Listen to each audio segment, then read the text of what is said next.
इस क्वेश्चन को करने के लिए पहले जीपी समझना पड़ेगा, ज्योमेट्रिक प्रोग्रेशन। मैं भी मेडिकल वाले स्टूडेंट्स को जीपी में प्रॉब्लम है इसलिए क्वेश्चन नहीं हुआ। मैं बता देता हूँ, अगर मान लो शुरू में कोई नंबर लिख रखा हो, कोई भी नंबर हो, जैसे शुरू में कोई नंबर है जी 3, और उसको बार बार हम एक ही नंबर से मल्टीप्लाई कर रहे हैं, बार बार जैसे 1/2 से मल्टीप्लाई कर रहे हैं, तो इसको 1/2 से करो 3/2 हो जाएगा, फिर इसको 1/2 से करो 3/4 हो जाएगा, फिर इसको 1/2 से मल्टीप्लाई करो 3/2, फिर इसको 1/2 से 3/, ये जीपी बन गई। कोई भी पहला नंबर कोई लिख दो, ऐसा नहीं कि पहला नंबर ये लिखना पड़ेगा, फर्स्ट टर्म कुछ भी लिख दो फर्स्ट टर्म, फिर बार बार एक ही नंबर से मल्टीप्लाई करना है, ऐसा नहीं कि कभी किसी से मल्टीप्लाई कर दिया कभी किसी से, ठीक है ना। मान लो एक नंबर है 2, इसको मल्टीप्लाई करना है, मान लो 1/4 से कर दिया जी आपने, 1/4 से मल्टीप्लाई किया आपने, 2 × 1/4 ये बन जाएगा 1/2, ये सेकंड टर्म होगी।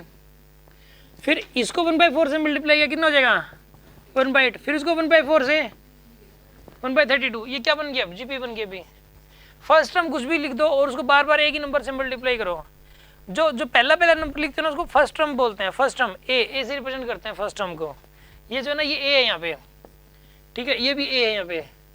और जो बार बार जिस नंबर से मल्टीप्लाई करते हो ना उसको कॉमन रेशियो बोलते हैं, आर से रिप्रेजेंट करते हैं, क्या बोलते हैं उसको कॉमन रेशियो। इसमें कॉमन रेशियो की वैल्यू 1/2 है और इसमें कॉमन रेशियो की वैल्यू 1/4 है।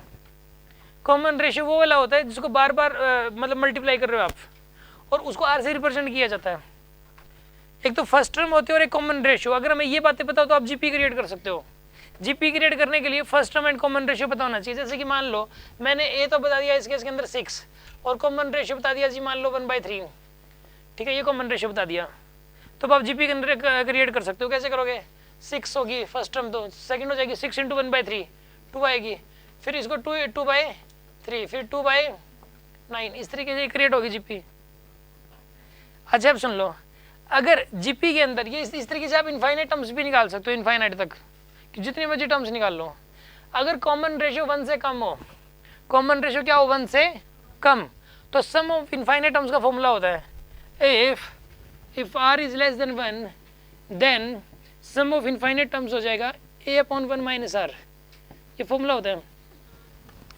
अगर कॉमन रेशियो की वैल्यू 1 से बड़ी हो फिर तो इनफाइनाइट टर्म्स का जो सम है वो इनफाइनाइट ही हो जाएगा, फिर तो इनफाइनाइट टर्म्स का जो सम है वो इनफाइनाइट ही हो जाएगा। और कॉमन रेशियो की वैल्यू 1 से कम हो तो क्या होगा बताइए, इनफाइनाइट टर्म्स का जो सम हो जाएगा वो क्या हो जाएगा a/1 - r। a is the first term, r is the common ratio. समझ रहे कि नहीं समझ रहे, ये मैथमेटिक्स की बात थी जो कि फिजिक्स में जरूरत पड़ती है कई बार, इसलिए मैंने बता दी। अब इस क्वेश्चन को मैं बता दे रहा हूँ, इस क्वेश्चन में भी जरूरत पड़ेगी।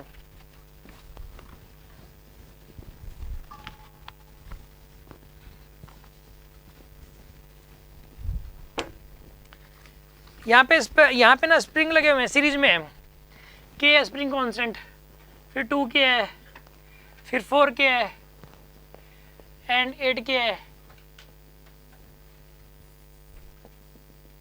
इस तरीके से, ठीक है। अब यहाँ पे बताइए 1/k इफेक्टिव की वैल्यू क्या हो जाएगी यहाँ पे 1/k प्लस 1/2 के प्लस 1/4 के प्लस 1/8 के plus plus plus up to infinity.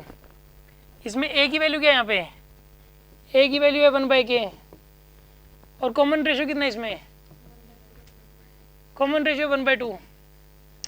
देखो ये जीपी बन रही है, तो यहाँ पे सम ऑफ इनफाइनाइट टर्म्स आ जाएगा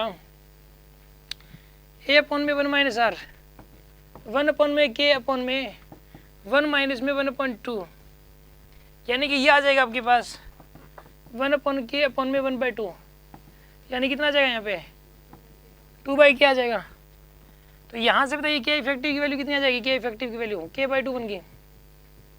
1/k इफेक्टिव था 2/k, 1/k इफेक्टिव कितना है 2/k, तो k इफेक्टिव कितना आ जाएगा k/2, ये k इफेक्टिव आ गया, k इफेक्टिव ही निकालना था आपको। कोई डाउट है किसी के मन में?